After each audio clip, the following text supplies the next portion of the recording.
Hello friend, मैं राधे स्वागत करता हूं आपके अपने YouTube channel new academy official में। उम्मीद करते हैं आप लोग अच्छे होंगे। मित्र, प्रीवियस वीडियो में हम लोगों ने जो है वाद्य यंत्र को अच्छे तरीके से सीखा था। उससे पहले हम लोगों ने संगीत घराना को सीखा था। उसके और पहले हम लोग जो है लोक नृत्य को सीखा था। यूपी जीके का सीरीज दोस्त बहुत अच्छे तरीके से सिखाया जा रहा है। अगर आप नए हो तो चैनल पे आप जाकर विजिट करिए, प्लेलिस्ट में जा करके शुरू से देखिएगा तो आपको काफ़ी कुछ चीज़ें आपको सीखने को ज़रूर मिलेगा। तो आज का क्या टॉपिक है दोस्त, आज हम लोग क्या सीखने वाले हैं, बहुत ही इम्पोर्टेंट टॉपिक है। जो है आज ये क्या टॉपिक है, जनजाति टिप्स का जो है टॉपिक आज का है, इम्पोर्टेंट टॉपिक है। अभी तक जो आपका कन्फ्यूजन होता आया है, आज के बाद कन्फ्यूजन नहीं होगा। और इसमें जो है इम्पोर्टेंट फैक्ट को हमने इसमें समाहित किया है, आप अभी देख सकते हैं। और मैप के अकॉर्डिंग भी बताऊंगा कहाँ जो है कौन सी जनजातियाँ, जैसे सहारिया जनजातियाँ कहाँ निवास करती है। तो इन सब चीज़ों को आइए हम लोग क्लियर करते हैं। जिस हिसाब से बनाया गया आप इसी हिसाब से एक पेज में लिख लीजिएगा तो आपको सारी चीज़ें क्लियर हो जाएगी। ये दोस्त, ये हमने उत्तर प्रदेश का मैप बनाया है। आप अगर पहली वीडियो देखे होंगे उत्तर प्रदेश का, तो उत्तर प्रदेश का ये हमने उन डिस्ट्रिक्ट को कवर किया जिसमें जहाँ जनजातियाँ पाई जाती हैं। ठीक, तो आइए अब शुरू करते हैं। जैसे कि आपको पहले क्या क्वेश्चन पूछता है, उत्तर प्रदेश में सर्वाधिक अनुसूचित जनजातियाँ कहाँ पाई जाती हैं, न्यूनतम जनजातियाँ कहाँ पाई जाती हैं, या परसेंटेज के हिसाब से कहाँ पाई जाती हैं। ठीक दोस्त, उसको शुरू करने से पहले आपको एक और बात बताना चाहते हैं कि जब शुरुआत में कितनी जनजातियां थी। शुरुआत में जो है 2003 के पहले जो थी दो थी, थारू और बुक्सा जनजातियां दो ही थी उत्तर प्रदेश में। इसके बाद जो है 2003 के बाद जो है जोड़ा गया, इसमें 10 और जनजातियां जोड़ी गई। टोटल मिलाकर के कुल कितना हो गई हैं इस समय, 12 जो है जनजातियां हैं। ठीक, पॉइंट आप ध्यान रखिएगा। ठीक, तो आइए देखते हैं हम लोग कहाँ से होता है। देखिए, अब ये हो गया सर्वाधिक अनुसूचित जनजातियां और न्यूनतम अनुसूचित जनजातियां, और सर्वाधिक परसेंटेज के हिसाब से, प्रतिशतता के हिसाब से किस जिले में जनजातियां पाई जाती हैं, और जो है न्यूनतम। तो इसको इसी हिसाब से लिख लेंगे। हमने 3-3 लिखा है सब में, तो 3-3 आप भी लिखें तो आपका क्लियर हो जाएगा। उत्तर प्रदेश में सर्वाधिक अनुसूचित जनजातियां जो है एसटी की आबादी कहाँ है, उत्तर प्रदेश के किस जिले में, तो आप क्या बताएंगे, सोनभद्र में बताएंगे। अब सोनभद्र जैसे आपके दिमाग में आता है, 2-3 फैक्ट किसी जिले के बारे में आपको जरूर याद होना चाहिए। जैसे ये तो हो गया पहला फैक्ट कि सर्वाधिक अनुसूचित जनजातियां जो है सोनभद्र में रहती है। और सोनभद्र एक उत्तर प्रदेश का ऐसा जिला है जो 4 राज्यों से सीमा से साझा करता है। इधर क्या अपना झारखंड, नीचे मतलब यहाँ बिहार हो जाएगा, यहाँ झारखंड, यहाँ छत्तीसगढ़, यहाँ मध्य प्रदेश। तो ये हो जाएगा। तो सर्वाधिक देख रहे हैं, सर्वाधिक अगर जो है राज्यों के साथ सीमा भी करता है, सर्वाधिक अनुसूचित जनजातियां भी इसी में है। क्लियर हो गया। इसके बाद आते हैं बलिया। अब बलिया का जैसे नाम आता है, आपको 2 फैक्ट याद होना चाहिए। एक उत्तर प्रदेश का सबसे पूर्वी जिला कौन सा है, बलिया है, और जो है सेकंड नंबर पे अनुसूचित जनजाति इसमें पाया जाता है। बलिया हो गया, देवरिया हो गया। बलिया को ऊपर मैप में देखेंगे ये बलिया हो गया, और जो इसके ऊपर देख रहे हैं देवरिया हो गया। ठीक, ये हो गया। और यहाँ से गंगा नदी निकलती है। 3 फैक्ट आपको यहाँ से भी क्लियर हो गया कि गंगा नदी जो है एंट्री तो बिजनौर से करती है, यहाँ से जो है बिहार में चली जाती हैं, तो गंगा नदी बिहार में चली जाती हैं। तो इस तरीके से आपका बलिया देवरिया क्लियर हो गया। उत्तर प्रदेश में सर्वाधिक अनुसूचित जनजातियों वाला। और न्यूनतम अब देख लेते हैं, न्यूनतम कौन कौन से, बागपत, कन्नौज और जो है बदायूं हो गया। बागपत, बागपत आप जानते हैं कि इधर है बागपत, यहाँ मतलब शामली के नीचे, शामली जैसे सहारनपुर से विभाजन करके बनाया गया था, तो इसके नीचे क्या है, बागपत।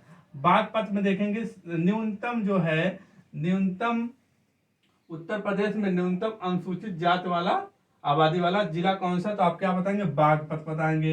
देन इसके बाद कन्नौज बताएंगे। कन्नौज में बताएंगे जहां आपकी रामगंगा नदी जो है आकर के गंगा में मिलती है, कन्नौज हो जाएगा। बदायूं हो जाएगा। बदायूं एक ऐसा जिला है उत्तर प्रदेश का जो सर्वाधिक जिलों के साथ सीमा साझा करता है। ठीक, लगभग 9 जिलों से सीमा साझा करता है। तो आपको इतना याद हो गया, क्लियर हो गया। अब आते हैं, ये तो हो गया इस तरीके से। अब इसमें देखते हैं उत्तर प्रदेश में सर्वाधिक जीएसटी आबादी परसेंटेज वाला, अगर प्रतिशतता के हिसाब से पूछा जाता है, अब भाई यहाँ ज्यादा है सबसे ज्यादा, तो यहाँ भी वही होगा, सोनभद्र हो गया।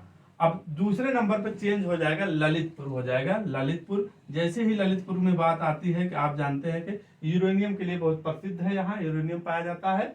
और मध्य प्रदेश से तीनों ओर से, उत्तर प्रदेश का एक ऐसा राज्य है, मध्य प्रदेश से तीनों तरफ से घिरा हुआ है। अगर राज्य की बात करता है तो त्रिपुरा आप बताते हैं। ये हो गया, देवरिया हो गया, इसके बाद में बलिया भी होता है, लेकिन आप 3 पॉइंट याद रखेंगे, ठीक। अब जैसे इसका न्यूनतम, इसका न्यूनतम देख रहे हैं, सेम है, दोनों का न्यूनतम जो है परसेंटेज के हिसाब से पूछा जाता है, तो दोनों का जो है सेम होता है, ध्यान रखिएगा आप। क्लियर हो गया? अब इतना क्लियर हो गया, मैप के हिसाब से देख रहे हैं। और कुछ जैसे पढ़ा, जैसे कि सहारिया जनजाति कहाँ निवास करती हैं, तो आप कहाँ बताते हैं? ललितपुर में बताएंगे, ठीक। अब और ये है, देखिए चोरो हुआ, चोरो जो है चंदौली में करती है निवास। और सोनभद्र में देखिए कितनी जनजातियां निवास करती हैं, पाई जाती हैं, तो देख रहे हैं आप, पहाड़िया पूछा जाता है, पहाड़िया अगरिया। देखिए इसको और इसको और इसको तीनों को याद रखिएगा। सहारिया की बात करेगा तो ललितपुर में पहाड़िया अगरिया कहाँ जनजाति निवास करती हैं, तो सोनभद्र में बताएंगे। पहाड़िया, बेंगा, अगरिया, चेरो, चेरो देखो चंदौली में भी है, यहाँ भी है। और जो है पंखा, पंखा जो है 2 जगह निवास करती है, मिर्जापुर में, सोनभद्र में। ये बेल्ट इसी में है, लेकिन जब ज्यादा पूछा जाएगा तो वरीयता आप इसकी देंगे, सोनभद्र को देंगे। और सोनभद्र दक्षिण जो है जिला है, पूर्वी है, और सहारनपुर जो हो जाता है उत्तरी है, और शामली जो है पश्चिमी जिला है, इसको भी ध्यान रखिएगा। तो इतना हो गया। अब खरवार जनजाति कहाँ निवास करती हैं, कहाँ पाई जाती हैं, तो देवरिया, बलिया, गाजीपुर, चंदौली, यहाँ बनारस है, तो इनमें जो है खरवार जनजातियां पाई जाती है। इनके खरवार जनजातियों का प्रमुख नृत्य क्या है, लोक नृत्य क्या है, तो आप क्या बताएं? कर्मा लोक नृत्य है। तो आप देख रहे हैं इस बेल्ट में क्या है, यहाँ से यहाँ तक क्या, कौन सी जनजातियां पाई जा रही है? खरवार पा रहे। नीचे क्या है, ये सब देख रहे हैं आप, ठीक। इसी तरीके से जब मैप बनाएंगे तो आपको क्लियर हो जाएगा, ठीक। अब आते हैं कुछ बेसिक फैक्ट को देखते हैं हम लोग। थारू, थारू जानते हैं 2003 के पहले थी, उत्तर प्रदेश की दो ही जनजातियां थी, थारू और बुक्सा, ठीक। तो थारू सबसे बड़ी जनजाति है। अगर पूछा जाता है उत्तर प्रदेश की सबसे बड़ी जनजाति जनसंख्या के हिसाब से, सबसे बड़ी जनजाति पूछा जाता है, तो आप क्या बताएंगे? थारू बताएंगे, सबसे बड़ी। वह तराई क्षेत्रों में निवास, अगर निवास स्थान पूछा जाता है तो उनका निवास स्थान थारू का कहाँ होता है? तराई क्षेत्र। तराई क्षेत्र का मतलब क्या है? ये है पूरा तराई क्षेत्र, तो यह तराई क्षेत्र में ये पाई जाती है। इनका जो मुख्य जो है खेती क्या है? चावल की खेती करते हैं, धान की खेती इनका मुख्य जो है कृषि था, धान की खेती यहाँ होता है, ठीक। तो इनका निवास स्थान देख रहे हैं तराई क्षेत्र, इसी को तराई क्षेत्र बोला जाता है, तराई क्षेत्र में निवास करती हैं, ठीक। और जो है ये तो सबसे बड़ी जनजाति पूछा जाता है, तो अब थारू बता। सबसे छोटी पूछा जाएगा तो आप क्या बताएंगे? सबसे छोटी पूछा जाएगा बनरावत, आप बताएंगे बनरावत, ठीक। सबसे छोटी, छोटी क्या है? बनरावत है। क्लियर हो गया? ये जो है थारू किस वंश के थे? ये अपने आप को किरात वंश के मानते थे, और इसमें विधवा पुनर्विवाह भी था, जैसे कि अब, लेकिन अब जो प्रेजेंट टाइम में इसमें प्रचलित नहीं है। उस अवसर पर दिया जाने वाला भोज जो होता है, जैसे कि खाना जो हम लोग जानते हैं, उसको क्या कहते हैं? लठभरवा भोज कहते हैं, ठीक। प्रमुख त्योहार की बात आते हैं, इनका प्रमुख त्योहार क्या है? बजहर, बजहर त्योहार होता है, जो कि बैसाख और जेठ में मनाते हैं लोग। इनका प्रमुख त्योहार क्या है? बजहर, ठीक। दीपावली को जो है पूछा जाता है, कई बार पूछा भी गया है, कौन सी जनजाति जो है दीपावली को शोक के रूप में मनाते हैं? तो थारू जनजाति दीपावली को शोक के रूप में मनाते हैं। देवी काली एवं महादेव की पूजा करते थे। इनके प्रमुख देवता कौन थे? देवी काली और महादेव की पूजा करते थे। थारू के लिए, बच्चों के लिए एक जो है मतलब महाविद्यालय खोला गया है। कहाँ खोला गया है? लखीमपुर खीरी में जो है खेला गया है, मतलब खोला गया है, जो कि क्षेत्रफल के दृष्टि से उत्तर प्रदेश का सबसे बड़ा जिला जो है लखीमपुर खीरी है। ये है लखीमपुर खीरी, ठीक। तो ये हो गया, इतना पॉइंट आपका जो है क्लियर हो गया। अब इसके नीचे आते हैं बुक्सा जनजाति, दूसरे नंबर पे बुक्सा। इनका बुक्सा पहले पूछा जाता है, बुक्सा का निवास स्थान कौन था? बिजनौर था। बिजनौर, जैसे ही बिजनौर आपके दिमाग में आता है तो 2-3 फैक्ट आपको तैयार होना चाहिए। बिजनौर से गंगा और रामगंगा नदी उत्तर प्रदेश में प्रवेश करती हैं। तो वही जो है इनका निवास स्थान क्या है, बुक्सा लोगों का निवास स्थान बिजनौर में है। बिजनौर में जो है ये लोग जो हिंदी जानते, हिंदी और कुमाऊनी जो है ये लोग जानते थे और लिखते भी थे, और इनकी जो देवनागरी में ये लोग लिखते थे। ठीक, तो हिंदी हो गई। संबंध जो है इनका किस वंश से था, आप क्या बताएंगे, परवार वंश से।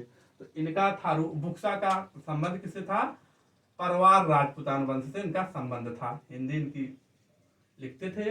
हिंदुओं की तरह वर्ण विभाजन पाया जाता है, हिंदुओं की तरह जैसे ब्राह्मण क्षत्रिय वैश्य, इसी तरीके से इनमें भी ब्राह्मण बुक्सा क्षत्रिय बुक्सा इस तरीके से इनमें भी वर्ण जो है व्यवस्था का पाया जाता है। काशीपुरी की चामुंडा देवी की पूजा करते थे, काशी देवी की चामुंडा देवी की पूजा करते थे। विधवा विवाह का प्रचलन था इसमें। ठीक, आते हैं इसके बाद तीसरे नंबर पे आते हैं खरवार जनजाति। खरवार जनजाति का निवास क्या है, आप हमने बताया है। खरवार जनजाति का निवास देख रहे हैं, देवरिया, बलिया, गाजीपुर, चंदौली, बनारस, ये जो है मिर्जापुर, ये सब बेल्ट, इस बेल्ट में जो है खरवार जनजाति का निवास है। देखें मिर्जापुर, सोनभद्र, चंदौली, बलिया, देवरिया, ये जो इनका खरवार जनजातियों का मुख्यतः निवास है। ठीक, तो हिंदू धर्म को मानते थे ये लोग। इसमें और एक आते हैं, ये लोग कौन से खरवार पूछा जाता है, पूछा भी गया है।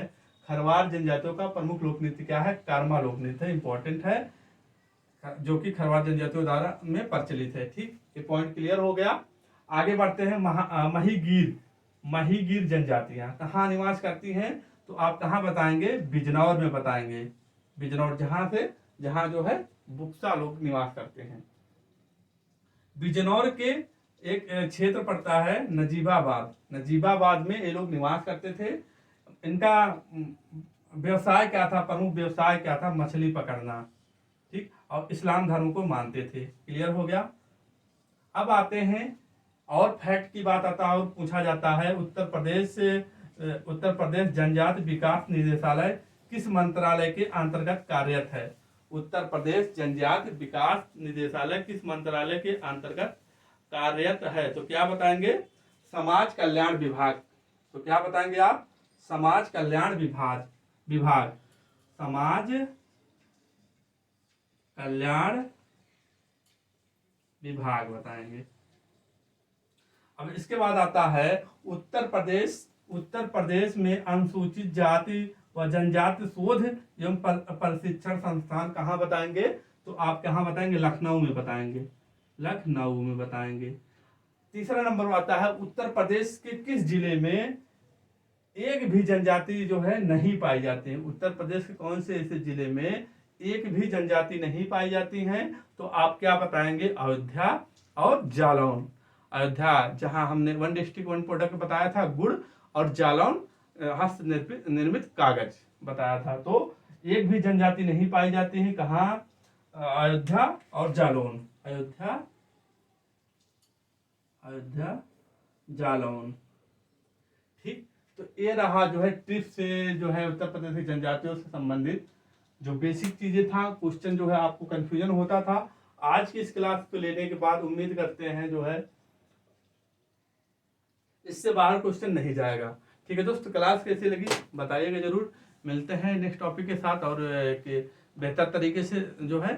तब तक के लिए अपना ख्याल रखना, अपने माता पिता का ख्याल रखना। जय हिंद, जय भारत, वंदे मातरम।